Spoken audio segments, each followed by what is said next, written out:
வெள்ளை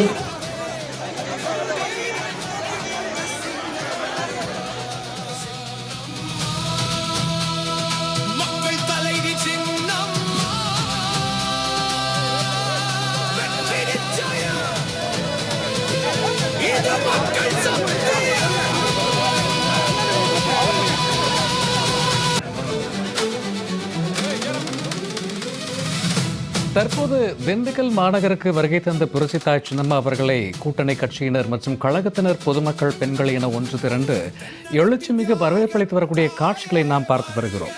திண்டுக்கல் தொகுதியினுடைய கழக வேட்பாளர் திரு பி ராமதேவர் அவர்களை ஆதரித்து வெற்றி சின்னம்மா தென்னந்தோப்பு சின்னத்தில் தற்போது எழுச்சி உரையாற்றி வாக்கு சேகரிப்பதற்காக திண்டுக்கல் மாநகருக்கு வருகை தந்திருக்கிறார் கழக பொதுச் செயலாளர் புரட்சித்தாய் சின்னம்மா அவர்கள்.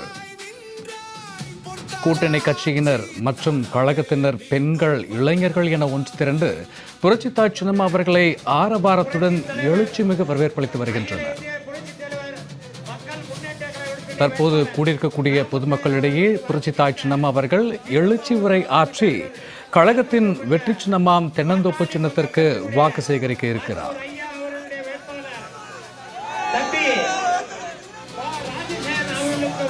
எரிவாயு சிலிண்டர் சின்னத்துக்கு வாக்கு கேட்டு வந்து கொண்டிருக்கிறார்கள்.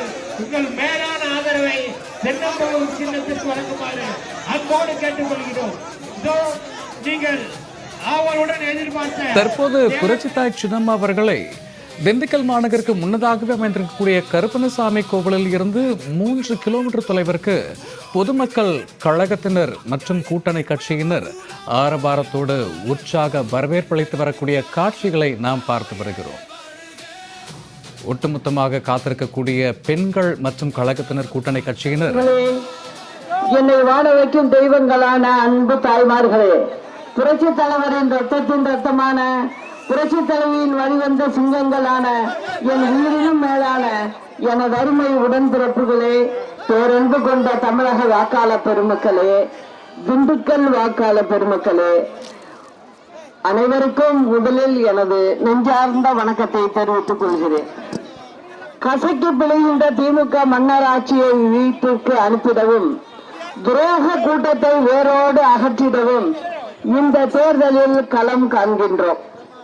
புரட்சி தலைவர் மற்றும் புரட்சி தலைவி அம்மா ஆசியோடு அனைத்திந்திய புரட்சி தலைவர் மக்கள் முன்னேற்ற கழகம் மற்றும் மருத்துவர் ஐயா ராமதாஸ் அவர்கள் தலைமையிலான பாட்டாளி மக்கள் கட்சி, அன்பு சகோதரர் திரு தேவராஜன் அவர்களை பொதுச் செயலாளராக கொண்டு செயல்படும் அகில இந்திய பார்வர்டு பிளாக் கட்சி, அன்பு தம்பி இசைக்கராஜா அவர்களின் தலைமையிலான PMT கட்சி, சகோதரர் ஜோதி முத்துராமலிங்கம் அவர்களின் பசும்பொன் தேசிய கழகம், சகோதரர் திரு பத்மநாபன் அவர்களது அனைத்து நாயுடு நாயக்கர் பேரவை, சகோதரர் திரு புஷ்பராஜ் அவர்களின் வாகை தமிழர் முன்னேற்ற கழகம், சகோதரர் தங்கராஜ் அவர்களின் இந்திய குடியரசு கட்சி, சகோதரர் அண்ணா சரவணன் அவர்களின் வெள்ளாளர் முன்னேற்ற கழகம் ஆகியோரோடு இணைந்து இந்த தேர்தலில் போட்டியிடும் நிலையில் புரட்சி தலைவர் மற்றும் புரட்சி தலைவி அம்மா ஆகியோரின் பொற்கால ஆட்சியை கண்டிப்பாக அமைத்திடுவோம் என்பதை உறுதியோடு தெரிவித்துக் கொள்கிறேன். இந்த 5 ஆண்டு கால ஆட்சியில் திமுக என்ன சாதனை செய்தது என்றால், தமிழக பொருளாதார நிலையை அதல பாதாளத்துக்கு கொண்டு போனதுதான் மிச்சம். அரசுக்கு கிடைக்க வேண்டிய வருவாய் மனைமாற்றம் செய்து வேறு இடத்திற்கு போய்விட்டது. இந்த 5 ஆண்டுகளாக அம்மா ஆட்சியில் மின்மிகை மாநிலம், அதாவது திமுக ஆட்சியிலிருந்து போய் அம்மா ஆட்சி வந்ததும், அப்போ அம்மா வந்தபோது இருண்ட தமிழகமா இருந்தது. இது திமுக எப்ப வந்தாலும் இந்த நிலைமை இருக்கும். அம்மா வந்த பிறகு 2011 வந்த பிறகு அம்மா என்ன பண்ணாங்க, ஒளிரும் தமிழகம் அப்படின்னு சொல்லி எல்லோரையும், தமிழக மக்கள் அனைவரையும் அகல் விளக்கு ஏற்றுங்கள் என்று ஒரு நாள் சொல்லி தமிழகம் முழுவதும் அகல் விளக்கு ஏற்றினார்கள். அதன் பிறகு 1 வருட காலத்திற்குள் அம்மா தமிழகத்தை மிளிர செய்யும் வகையில் மின்மிகை மாநிலமாக செய்து காட்டினார். அந்த சமயத்தில் நமக்கு தேவைக்கு ஏற்ப உள்ள மின்சாரம் போக மீதி மின்சாரத்தை அண்டை மாநிலங்களுக்கு நாம் விற்றும் இருக்கிறோம். அதை நான் இந்த நேரத்தில் சொல்லிக்கிறோம். ஒரு நாளைக்கு 90 கோடியிலிருந்து 100 கோடி வரை நாம் நம்மளுடைய அதிகப்படியாக தயாரித்த மின்சாரத்தை வெளி மாநிலங்களுக்கு விட்டிருக்கிறோம். இது அப்போதைய நிலைமை. ஆனால் இன்னைக்கு என்ன நடக்குது அப்படின்னு பாத்தீங்கன்னா, இன்னைக்கு எல்லா மின் நிலையங்களும் பராமரிப்பு இல்லாம வேண்டுமென்றே நிறுத்தி வைத்துள்ளனர். இதற்கு என்ன காரணம் என்றால், ரெடிமேட்ல சட்டை வாங்கினா விலை கூட இருக்கும். நீங்களா துணி எடுத்து தச்சு போட்டா குறைச்ச விலையில முடிக்கலாம். ஆனா திமுக என்ன பண்ணுதுன்னா, மின்சாரத்துறைய கடல்ல வச்சுக்கிட்டு மேலும் மேலும் கடன் சுமையை அதிகரிச்சுக்கிட்டு என்ன செய்யுது, வெளியிலிருந்து தனியாரிடமிருந்து மின்சாரத்தை வாங்குகிறது. இப்படி வாங்கும்போது ஒரு யூனிட் அதற்கு விலை என்ன தெரியுமா கொடுக்கிறாங்க, 15 ரூபாயிலிருந்து 25 ரூபாய் வரைக்கும் இவர்கள் வாங்குகிறார்கள். இதை எதுக்காக நான் சொல்றேன்னா, இந்த மாதிரி நம்ம கிட்ட இருக்கிற மின்சாரம் தயாரிக்கிற சொந்த அரசாங்க நிறுவனங்களை நீங்க பழுது பார்க்காம விட்டுட்டு வெளியிலிருந்து வாங்குறீங்க. இந்த 5 வருடமா அதான் நடக்குது. அதனால என்னன்னா, அதிகப்படியான கடன் சுமைக்கு மின்சாரத்துறை ஆளாகுது. அது அடுத்தது எங்க போகுதுன்னு பாருங்க. மின்சாரத்துறையில வேலை நிரப்பப்படவில்லை. கிட்டத்தட்ட 65,000 பேர் லயன்மேன்கள் மட்டுமே அது சார்ந்த, அதாவது மின்சாரத்துறை சார்ந்த தொழிலாளிகள் கிட்டத்தட்ட 65,000 பேர் இப்ப பணியில இல்லை. அதனால என்ன ஆகுது, பல கிராமங்களுக்கு ஒரு மழை வந்தாலோ ஒரு காத்தடிச்சாலோ அங்க ஒரு ஒயர்மேன் போய் அங்க பாக்கிறதுக்கு வழி இல்லை, ஏன்னா ஆட்கள் இல்லை. அப்ப என்ன பண்றாங்க இவங்க, யாரையாவது வெளியில முன்ன பின்ன எதை பத்தியுமே தெரியாத ஆட்களுக்கு சொற்ப பணத்துல கான்ட்ராக்ட் கொடுத்து நீ போய் அந்த சர்வீஸ பாருங்கிறாங்க. அதுல நிறைய உயிர்கள் போயிட்டு இருக்கு, அது வெளியில தெரியல. அவங்களுக்கு செய்ய தெரியாம போய் லைட் போஸ்ட்ல ஏறி நிறைய பையங்க உயிரை விட்டுருக்காங்க. அதை பத்தி இவங்க கண்டுக்கல, ஏன்னா அவங்க கான்ட்ராக்ட் ஒர்க்கர். அதனால இதுக்கு எங்களுக்கு சம்பந்தம் இல்ல அப்படின்னு சொல்லி இந்த திமுக அரசு ஒதுங்கிக்குது. இதுதான் இப்ப நடைமுறையில நடக்குது. மேலும் மேலும் கடன் சுமை அதிகமாகிறதுனால இவங்க தேவைக்கு ஆட்களை பணியமர்த்த முடியல. இப்ப அதனால என்ன ஆகுது, அந்த டெக்னிக்கல் படிச்ச ஆட்களுக்கும் புதியவர்களுக்கு வேலை கிடைக்கல.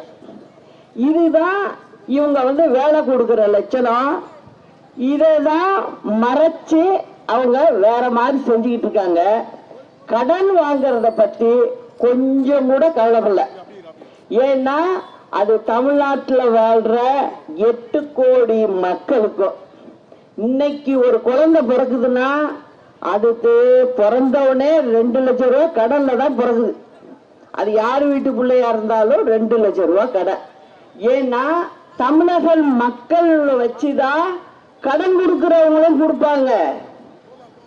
இப்போ 12 லட்சம் கோடி கடன் வாங்கியாச்சு. இப்ப அடுத்தது புதுசா இப்ப தேர்தல்ல புது வேஷம் போட்டு ஆகணுமா இல்லையா? அதனால என்ன பண்றாங்க, இப்போ நாங்க 8,000 ரூபாய்க்கு நாங்க டோக்கன் கொடுக்கிறோம். அந்த டோக்கனை வாங்கிக்கிட்டு உங்களுக்கு பிடிச்ச சாமான போய் நீங்க வாங்கிக்கிங்க அப்படின்னு சொல்றாங்க. இது எதுக்கு? அவங்களுக்கு வாக்களிக்கணும். அந்த செலவை அரசாங்க தலையில போட்டுருவோம் அப்படின்னு சொல்றாங்க. இதுக்கு அடுத்தது என்ன பண்ணுவாங்க? உங்க ஒவ்வொருத்த வீட்டுக்கும் வீட்டு வரியை ஏத்துவாங்க. இப்ப இங்க கூட மாநகராட்சி ஆயிருக்கு.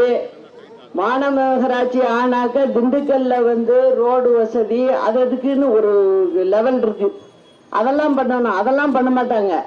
உங்களுடைய வீட்டு வரி ஏறும். ஏன்னா மாநகராட்சியும் பாங்க வீட்டு வரி ஏறும், கடைங்களுக்கு கட்டுற வரி ஏறும், எல்லாமே ஏறும். அதுக்காக தான் இவங்க இந்த வேலையை பண்றது.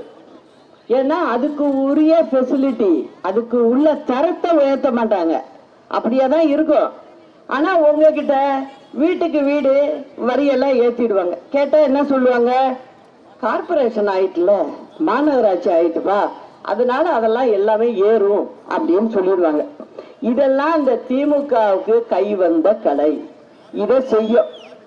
அம்மா நேர்மையா நியாயமா மக்களுக்கு சுமை கொடுக்காம வேலை செஞ்சவங்க அம்மா. அவங்க கூடவே இருந்து பயணிச்சவனா. அதனாலதான் என்னால பார்த்துக்கிட்டு இதை பேசாம இருக்க முடியல. இது கேட்கறதுக்கே ஆள் இல்லாத மாதிரி இருக்கு. காரணம் என்ன அப்படின்னு சொன்னீங்கன்னா, நம்மகிட்ட இருக்கிற துரோகிகள் இருக்காங்கல்ல, 2 பேருமே கை வந்துட்டாங்க. உண்மை என்னன்னா அதான். ஏன்னா நான் கட்சிக்குள்ள போனாக்க வேற மாதிரி இருக்கும். அதனால என்ன நினைக்கிறாங்க, திமுகவுக்கு என்னன்னா நான் வந்துடக்கூடாது. இப்ப இருக்கிற ஆளுங்கன்னா போறோம் அவங்களுக்கு. அந்த மாதிரி ஒரு கணக்கு இருக்கு அவங்களுக்குள்ள. அந்த கணக்குப்படி செஞ்சுக்கிட்டு இருக்காங்க. எதுக்காக இதை சொல்ற? இன்னொன்னையும் ஊர்ஜிதப்படுத்துற உங்களுக்கு. நான் இதை 2 வருஷத்துக்கு முன்னே கண்டுபிடிச்சிட்டேன். ஓஹோ, இங்க இப்படிலாம் போயிட்டு இருக்கே அப்படின்னு. என்ன சொல்ல வர்றேன் அப்படின்னா, இப்ப நீங்க பாருங்க, சேலம் மாவட்டம் எடப்பாடிங்கிற ஊர்ல சட்டசபை தேர்தலுக்கு எல்லா கட்சியிலையும் போய் எம்எல்ஏக்கு மனு செய்யறாங்க. இப்ப புதுசா வந்திருக்கிற கட்சிக்காரவங்க போய் மனு செஞ்சிருக்காங்க. அந்த பையனை இன்ன வரைக்கும் காணும். அப்ப ஒழிச்சு வச்சிருக்காங்க. அப்போ தமிழ்நாடு போலீஸுக்கு முடியாததா? என்னோட கேள்வி. அந்த முன்மொழிஞ்ச பையன் ஆளை காணும், கேண்டிடேட்டே ஆளை காணும். அப்ப என்ன அர்த்தம்? இங்க என்ன அரசாங்கம் நடக்குது? திமுக அரசாங்கம் நடக்குது. அப்போ யாருக்கு உதவி செய்யறதுக்காக அந்த பையனை ஒழிச்சு வச்சிருக்கீங்க? இதெல்லாம் தெரிஞ்சுக்கிட்டு நான் என்ன பண்ணேன், நம்ம எவ்வளவு பேரை பார்த்துட்டு வந்திருக்கோம்.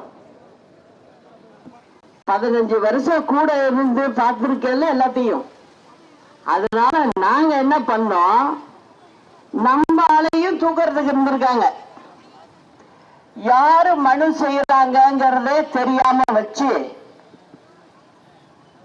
சும்மா போய் ஆபீஸ்ல உட்கார்ந்துருக்க மாதிரி உட்கார்ந்து கடைசி நிமிஷத்துல காடை வாங்கி டக்குன்னு உள்ளர போய் சுரேஷ்னு ஒருத்தர் போட்டிருக்கோம், நம்ம பழைய கட்சிக்காரரு. அவரை போட்டு இப்ப எடப்பாடியில இப்ப உள்ளர வச்சிருக்கோம் நம்ம. எனக்கு தெரியும் இவங்க இந்த மாதிரி பண்ணுவாங்க.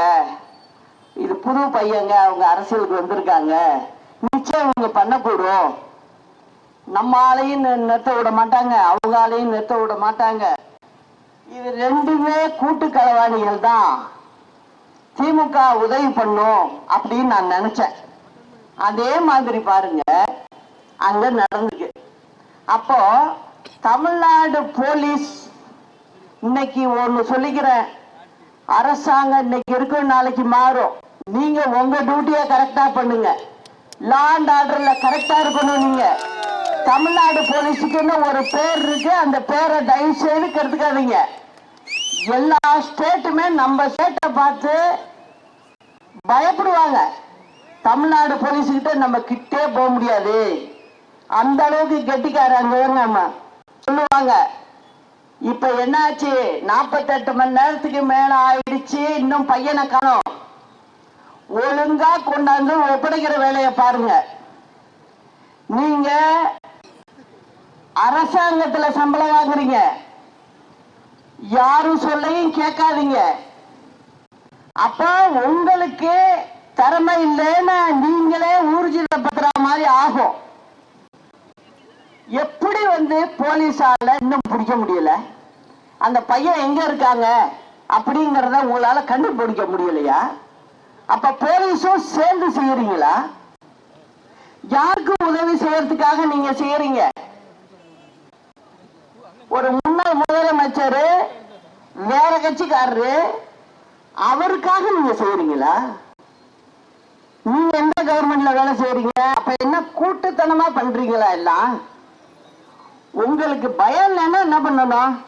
நேரடியா போட்டிக்கு வா, நீங்களும் போய் ஓட்டு கேளுங்க, உங்களை எதுக்குறவங்களும் போய் ஓட்டு கேட்கட்டும்.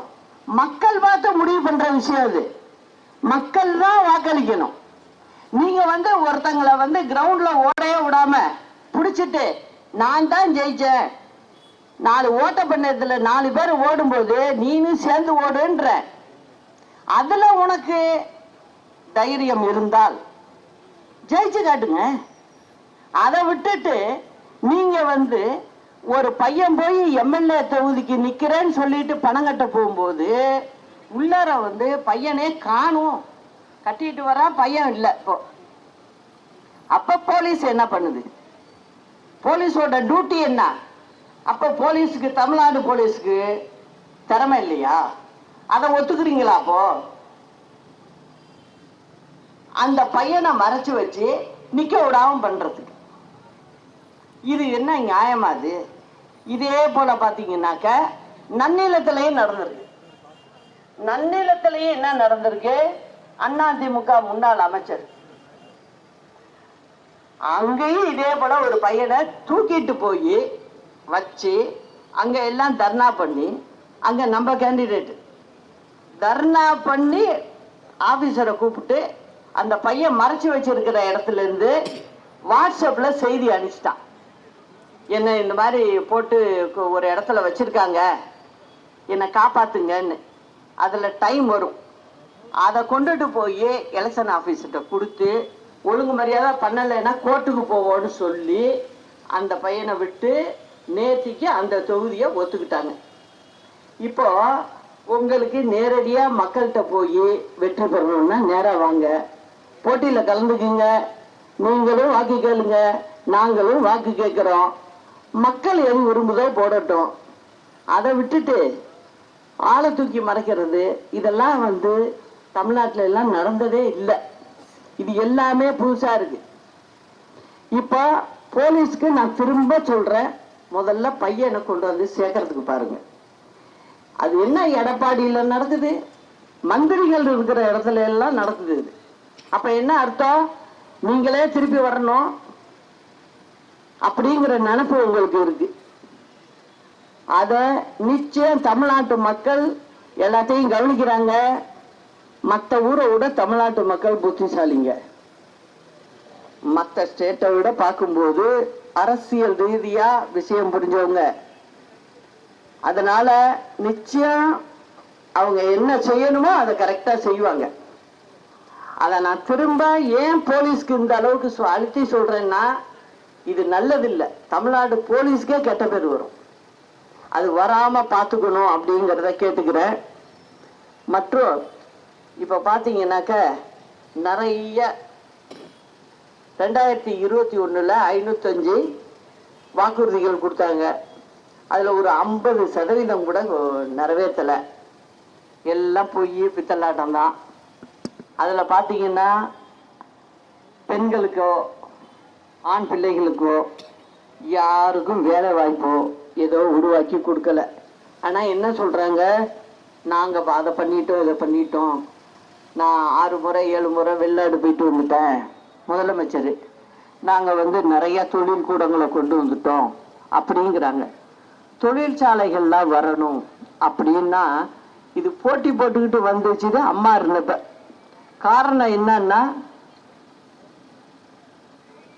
லா அண்ட் ஆர்டர் கரெக்டா இருந்துச்சு. அப்போ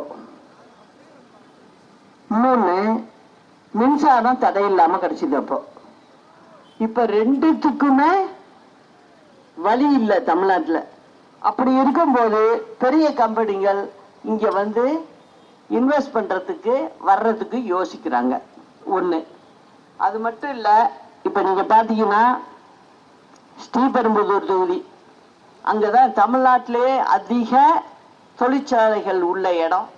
முதல்ல ஸ்ரீபெரும்புதூர், ரெண்டாவது ஓசூர், இப்படிதான் இருக்கு.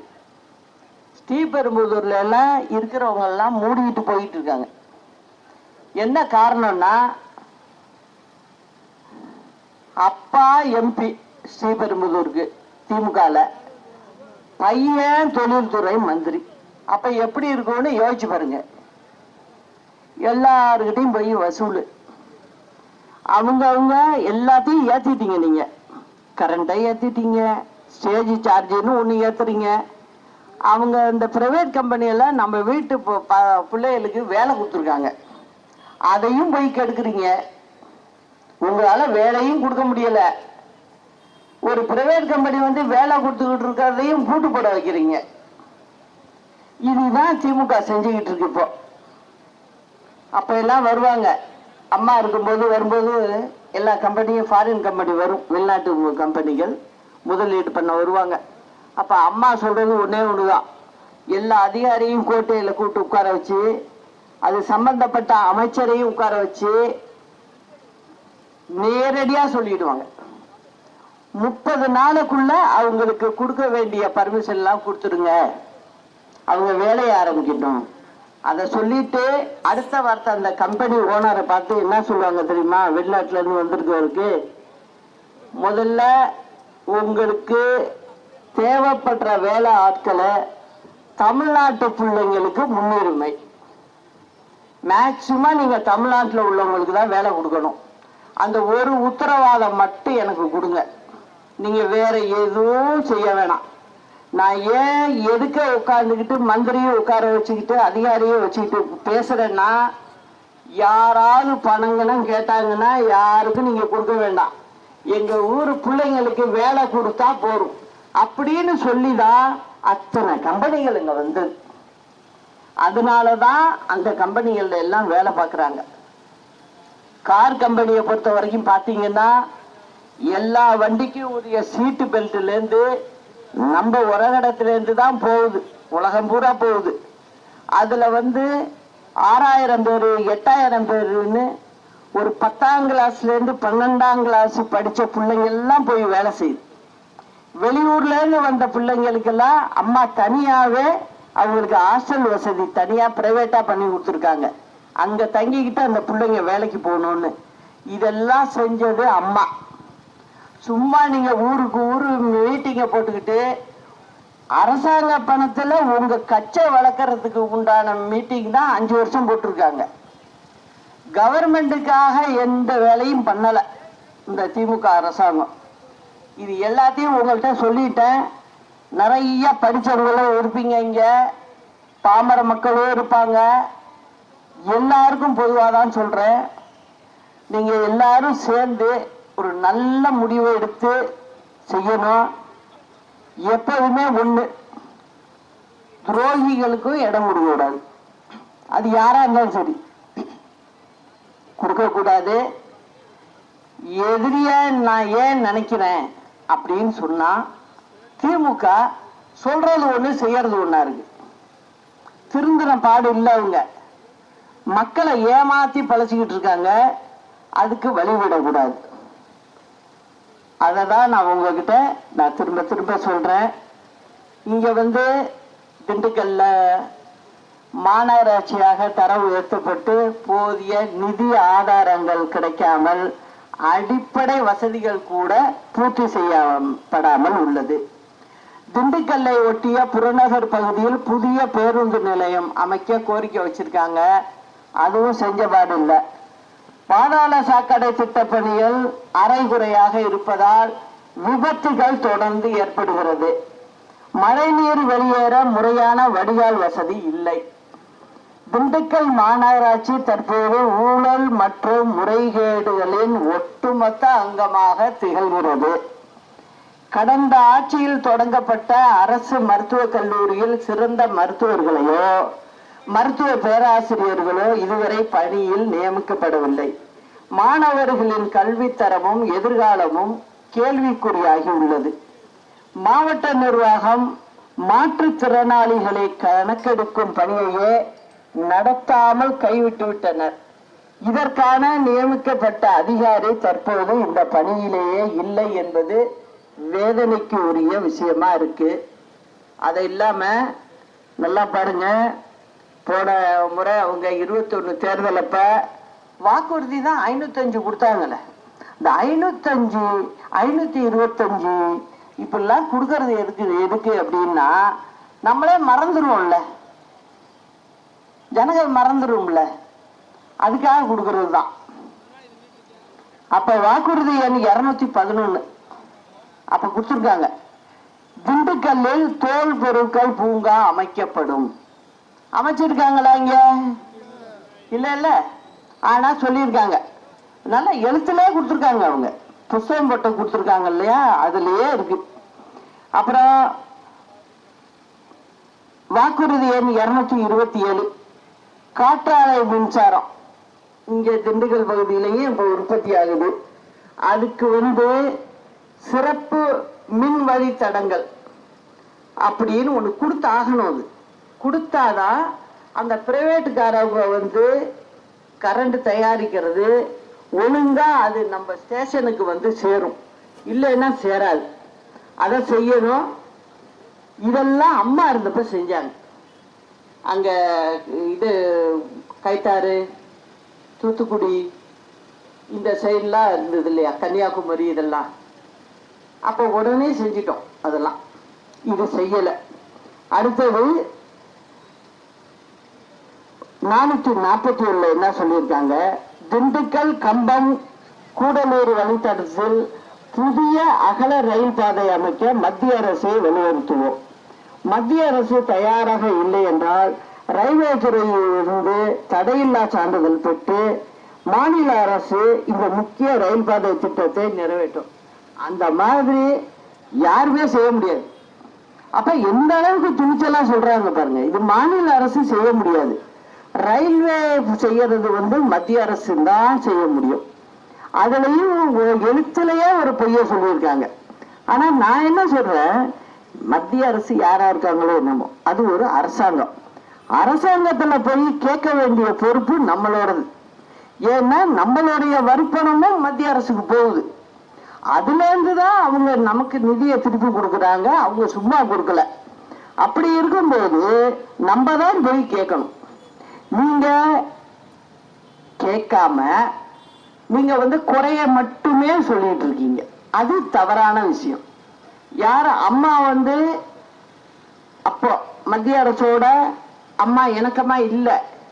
ஆனா திட்டங்கள் அப்படின்னு வரும்போது கரெக்டா போய் உட்கார்ந்து என் தமிழ்நாட்டு பிரச்சனையை முடிச்சு விடுங்க அப்படின்னு சொல்லிட்டு வாங்கிட்டு வந்துடுவாங்க.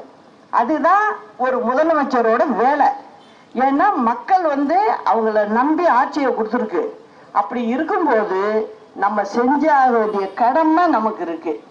அதை தட்டி கழிச்சு விட்டு நீங்க சும்மா மேடை பேச்சுக்காக பேசிக்கிட்டு இருந்தீங்கன்னா அது தவறு அப்படிங்கிறத சொல்லிக்கிறேன். இப்ப இங்க திண்டுக்கல் சட்டமன்ற தொகுதி வேட்பாளராக ராமதேவர் அவர்கள் உங்களிடம் உள்ளார். அவருக்கு தென்னந்தோப்பு சின்னத்தில் வாக்களித்து மகத்தான வெற்றி பெற செய்ய வேண்டும் என்று அன்போடு எல்லோரையும் கேட்டுக்கொள்கிறேன். அதே போல நத்தம் தொகுதியிலிருந்து ராஜசேகரன் வந்திருக்கிறார். அவரை பொறுத்தவரை நத்தம் சட்டமன்ற தொகுதியில் இருக்கிறார். பெரியவர் ஐயா ராமதாசு ஐயா கட்சியை சேர்ந்தவர். அவருக்கு ஒதுக்கப்படும், இன்னும் சின்னம் ஒதுக்கவில்லை, ஒதுக்கப்படும் சின்னத்தில் அவருக்கு நத்தம் மக்கள் வாக்களிக்க வேண்டும் என்று அன்போடு கேட்டுக்கொள்கிறேன். நீங்க எல்லாம் செய்வீங்கிற நம்பிக்கை எனக்கு இருக்கு. ஏன்னா நான் இந்த பார்ட்டிங்க மாதிரி பொய் சொல்லிட்டு போற ஆள்லாம் கிடையாது. நான் மக்களை பத்தி நினைக்கிற ஆளு. அதனால நல்லபடியா செய்யுங்க. ஒரு மாற்று ஏற்பாடு உருவாகும். நீங்க புரிஞ்சுக்கிங்க. அதனால நிச்சயமா நம்ம அம்மா ஆட்சி தான். எப்படி வரும், நிச்சயம் நம்ம மக்களுக்கு நல்லதை செய்வோம் அப்படிங்கிறத சொல்லிக்கிறேன். நாளை நமது வெற்றி நிச்சயம். அண்ணா நாமம் வாழ்க, புரட்சி தலைவர் நாமம் வாழ்க, புரட்சி தலைவி அம்மா நாமம் வாழ்க. நன்றி, வணக்கம்.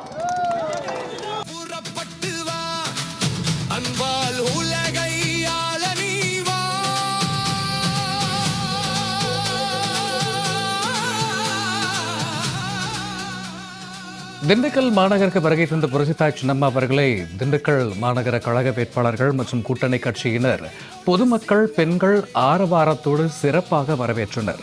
தொடர்ந்து கூடியிருந்த மக்களிடையே எழுச்சி உரையாற்றிய புரட்சித்தாய் சின்னம்மா அவர்கள் திண்டுக்கல் தொகுதியினுடைய கழக வேட்பாளர் திரு பி ராமுத்தேவர் மற்றும் நத்தம் தொகுதியினுடைய கூட்டணி கட்சி வேட்பாளர் ராஜசேகரன் அவர்களை ஆதரித்து பொதுமக்களிடையே எழுச்சி உரையாற்றி வாக்குகளை சேகரித்தார்.